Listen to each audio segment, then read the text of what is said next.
आज की कहानी है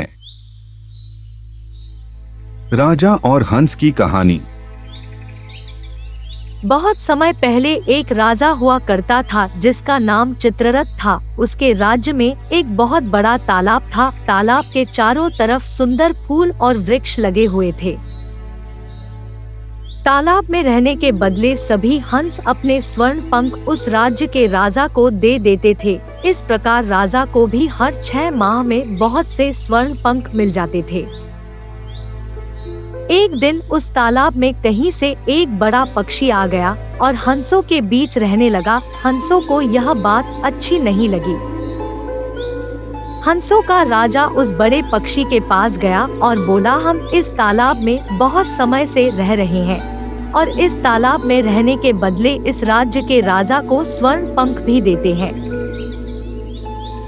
परंतु वह बड़ा पक्षी हंसों की बात मानने को तैयार नहीं हुआ और जबरन उनके बीच रहने लगा। एक दिन हंसों से उसकी लड़ाई हो गई और सभी हंसों ने मिलकर बड़े पक्षी को बहुत मारा।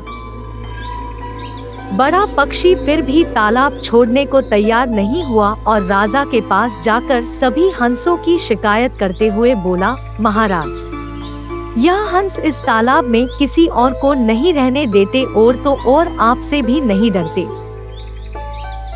हंसों की शिकायत सुनकर राजा को गुस्सा आ गया और उसने अपने सेनापति को आदेश दिया कि उन हंसों को पकड़कर राजदरबार में लाया जाए।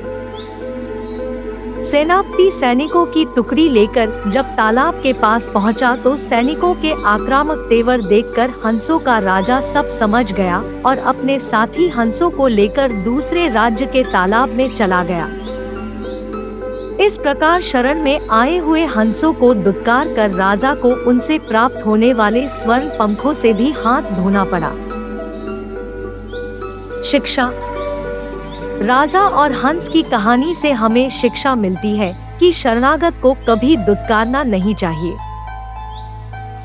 ऐसे और कहानी सुनने के लिए मेरा चैनल को सब्सक्राइब करें और साथ में जो बेल आइकन है वहां पर क्लिक करके ऑल कीजिए ताकि आने वाले जो भी वीडियो रहेंगे वह आप लोगों को नोटिफिकेशन मिल जाए।